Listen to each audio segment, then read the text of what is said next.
Saludos, agradecido con los organizadores de este primer congreso virtual de la Escuela de Medicina Dr. José María Vargas y Hospital Vargas de Caracas.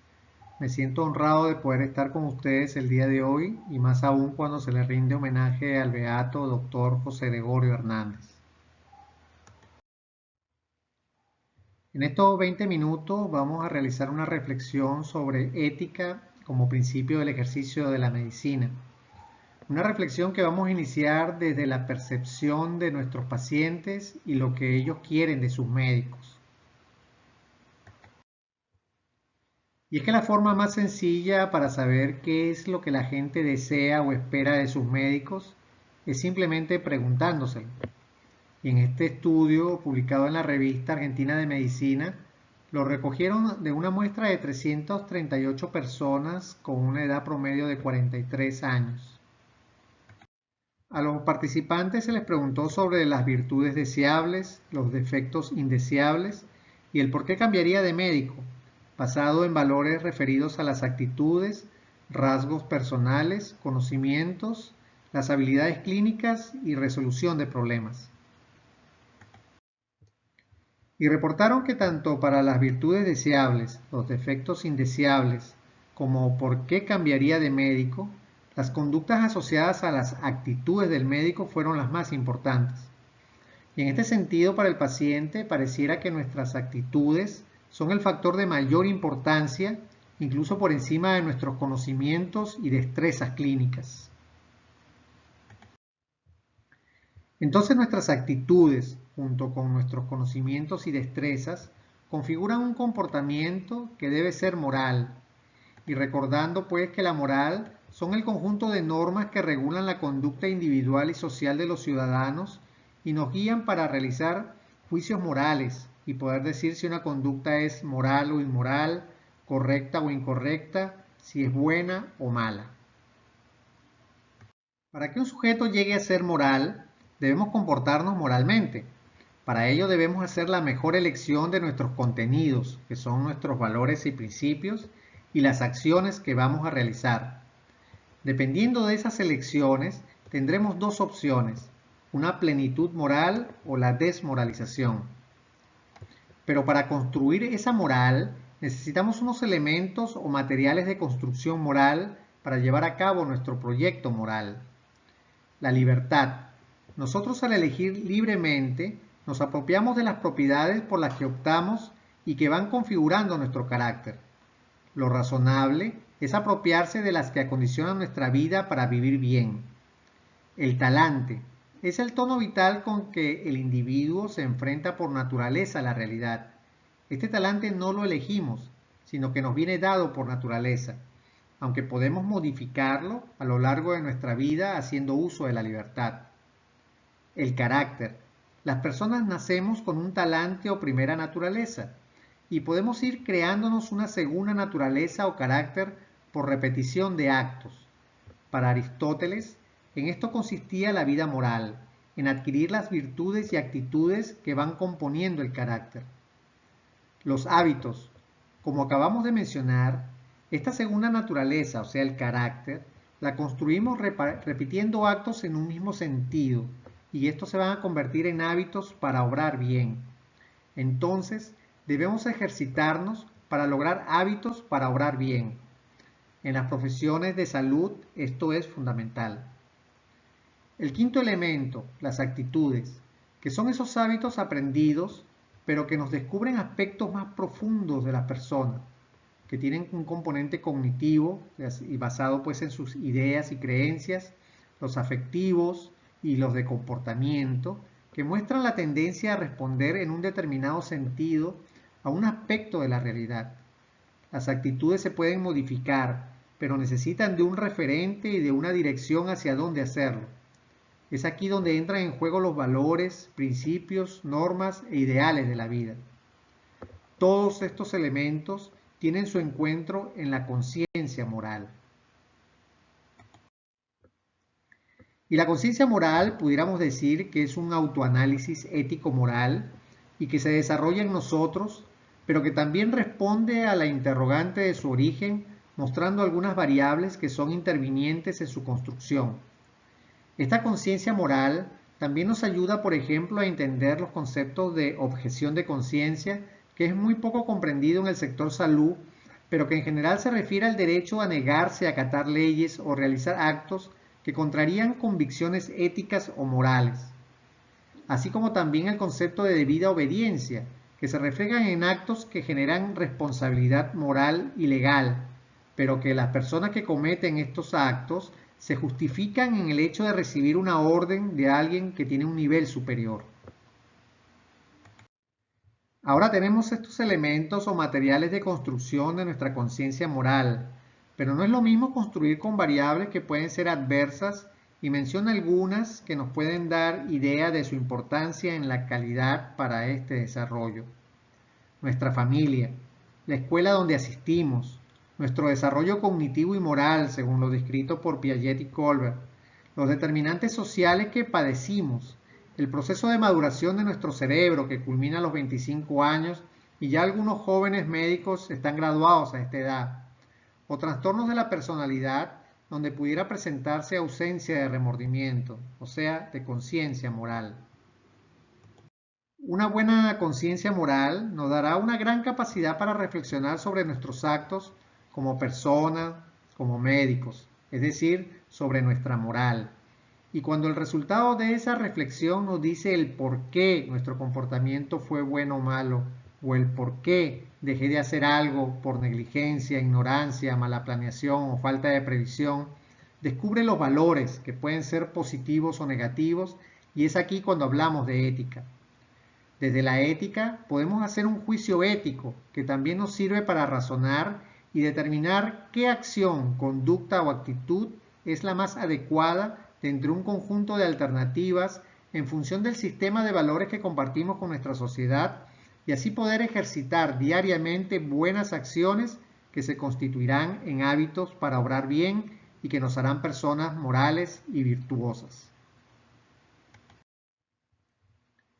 Y decidimos estudiar medicina y llegamos a la universidad con una conciencia moral que todavía está en construcción y nos enseñan sobre ética médica, que no es solo para los médicos y que define un conjunto de normas de comportamiento, que son las normas morales de los profesionales de salud en sus relaciones con los pacientes y con otros miembros del personal de salud de la misma o diferente profesión. Ya cuando este conjunto de normas de comportamiento se refiere a una profesión médica, hablamos de deontología médica y está descrita en un código de deontología que va a reflejar nuestra moral interna, que se expresa en deberes y obligaciones y que nos genera una responsabilidad como miembro de esta profesión. Lo que vivimos diariamente en nuestra vida estudiantil o profesional es la presencia de problemas éticos. Está demostrado que la formación para gestionar los valores, para aprender a reflexionar sobre estos problemas, tiene muchas carencias. Que no tenemos un método para guiarnos, y esto nos produce incapacidad para orientar los hechos clínicos, la valoración ética y el marco legal para algunas situaciones que incluso para las cuales la deontología médica no tiene respuestas. Entonces nos tratamos de valer de nuestro ojo clínico o olfato moral, pero estos no son suficientes. Y tenemos protocolos o consensos muy bien realizados.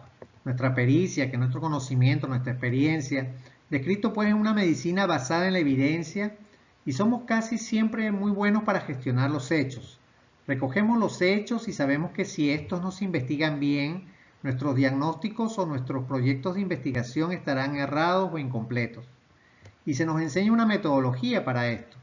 La anamnesis, el examen físico, la interpretación de laboratorio, la imagen, todo pues en la historia clínica. Pero lo que no se nos enseña es a explorar y recoger los valores, a gestionar los valores. Esto también requiere pues un fundamento y una metodología.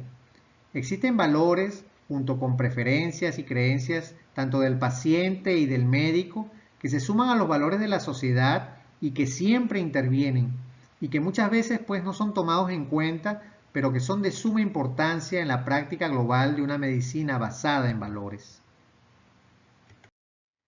La bioética nos va a permitir el logro de una medicina basada en valores, Desde que Potter usó el término bioética en una publicación, La bioética, la ciencia de la supervivencia, de 1970, y en su libro de 1971, La bioética, el puente hacia el futuro, se habló ya de una disciplina que sería interdisciplinaria y que aportaría una metodología para valorar desde el punto de vista de los principios los hechos que ocurrían en el mundo de la salud y la vida. Esto se fue consolidando con el informe Belmont de 1978, que planteó tres principios básicos: el principio de respeto por las personas, el principio de beneficencia y el principio de justicia.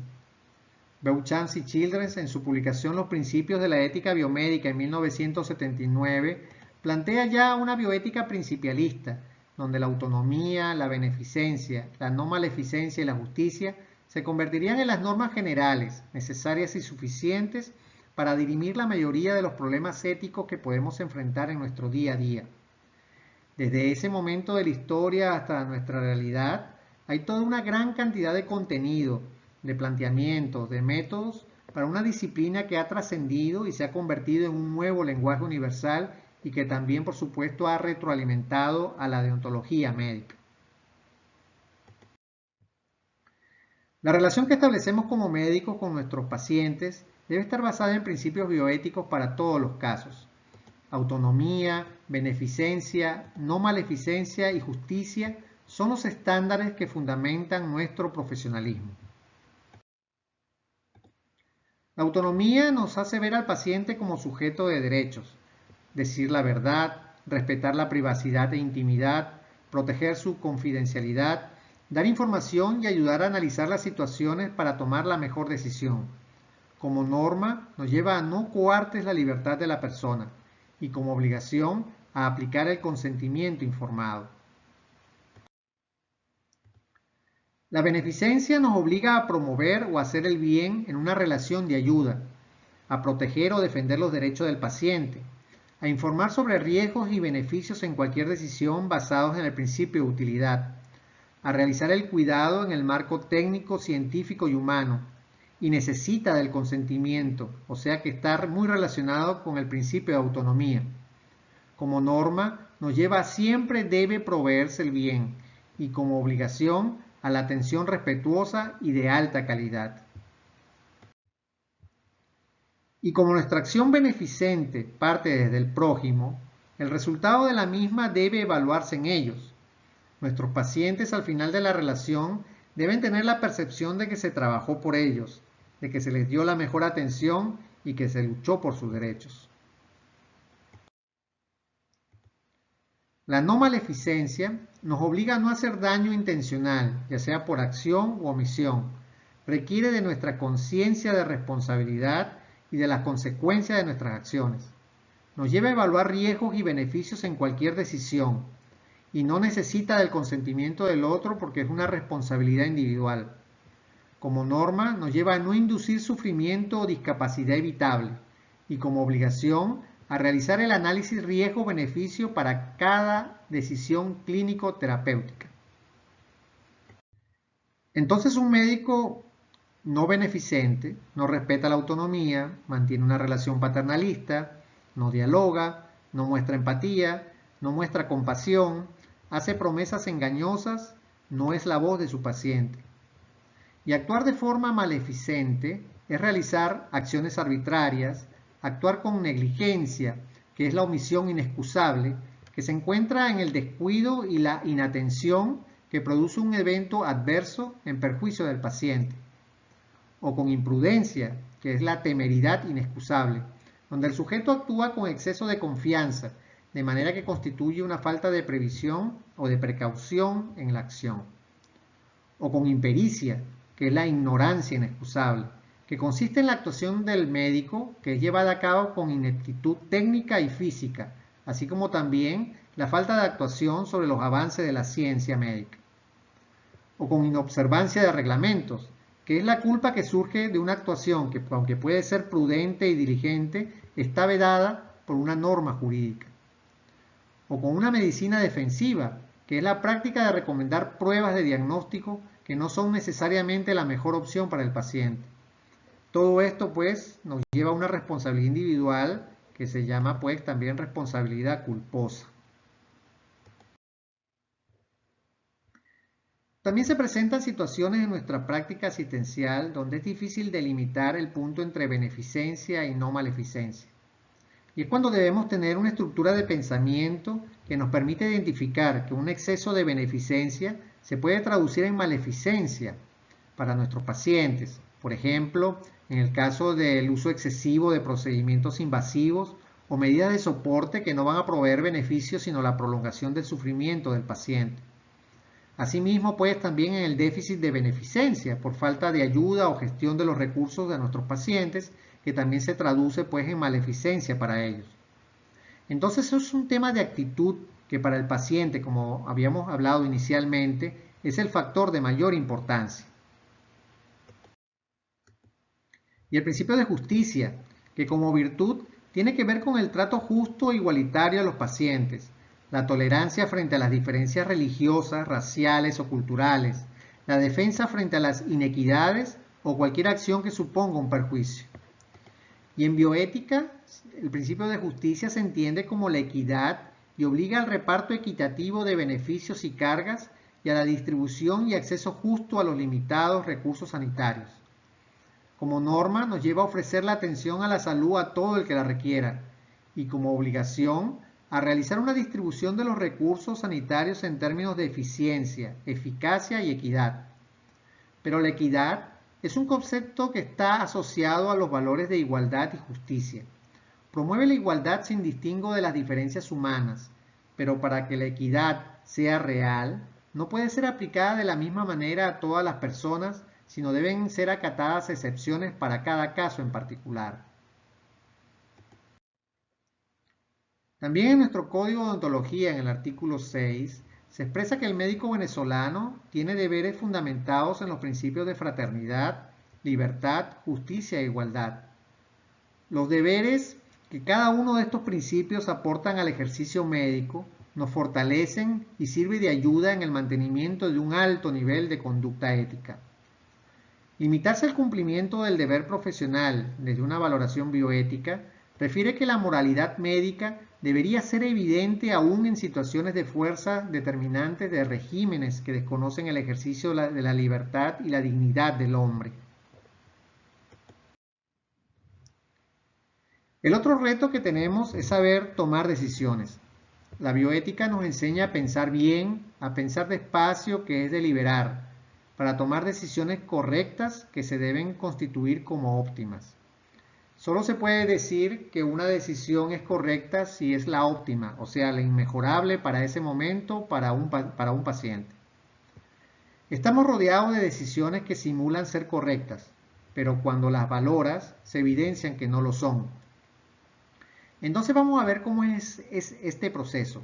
Un proceso que sin duda siempre parte de una situación X y que nos genera una incertidumbre, con inseguridad, desconfianza, angustia y mecanismos de defensa que nos hacen que no podamos afrontar adecuadamente la situación y que se nos presentan como el problema o los problemas y que exigen de nosotros una valoración. La toma de decisiones se hace de manera racional y argumentada, en condiciones de incertidumbre y teniendo en cuenta las circunstancias propias de la situación problema y las consecuencias previsibles del acto. Y esto se hace a través de una metodología, donde el primer paso es ponderar, que es identificar los hechos del caso, los actores, los valores ya sean positivos o negativos, las creencias, el contexto y circunstancias. Identificar el o los problemas basado pues en los valores y principios. También recoger toda la normativa objetiva que esté relacionada al caso. En esta ponderación, la historia clínica juega un papel fundamental. El siguiente paso es plantear, que es poder mostrar todas las salidas posibles al problema que hemos identificado. Las salidas pueden ser extremas o intermedias. Generalmente en las salidas intermedias es donde se encuentra la decisión óptima.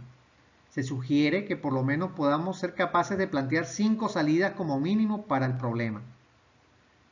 El siguiente paso es analizar, que es una prueba de consistencia para esas posibles salidas, para una decisión prudente y responsable que tenga estabilidad temporal, que sea defendible públicamente y que sea legal. Al final, tomar una decisión que se considere como la de mayor calidad y corrección, que se considere óptima en ese momento.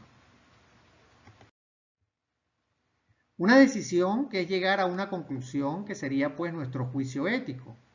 Y una vez concluido el análisis, si este es prospectivo, es decir, se trata de un caso actual por resolver, se plantean las posibles soluciones o conductas con sus respectivas consecuencias para seleccionar la mejor o por lo menos la más prudente.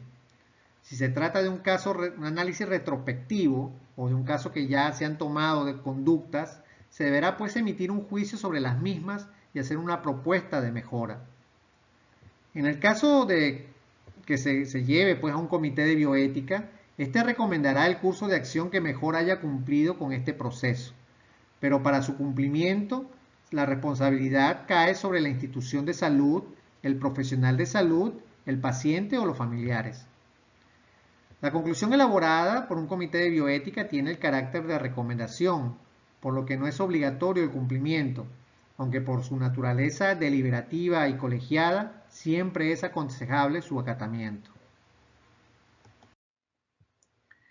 Para finalizar, y como lo dice Diego Gracia, deliberar es muy importante a nivel individual porque nos propende a dar las bases para ser mejores seres humanos, profesionales y ciudadanos. Dentro de nuestros ambientes hospitalarios y en nuestra formación, ejercitemos muchos actos para obrar bien, basados en principios bioéticos. Reflexionemos sobre nuestro comportamiento y aprendamos a deliberar. Y agradeciendo nuevamente la oportunidad de dirigirme a ustedes en el día de hoy y para finalizar, hago mención a lo expresado por el Papa Francisco en septiembre del año 2019 a la Federación Nacional de los Colegios Médicos y Cirujanos Dentales en Italia. La medicina es un servicio a la vida humana y como tal implica una referencia esencial e indispensable a la persona en su integridad espiritual y material. En su dimensión individual y social, la medicina está al servicio del hombre, de todo el hombre, de cada hombre. Para los médicos se trata de poseer, junto con la debida competencia técnico-profesional, un código de valores y significados con el que dar sentido a la enfermedad y a su trabajo y hacer de cada caso clínico un encuentro humano. Muchísimas gracias por su atención.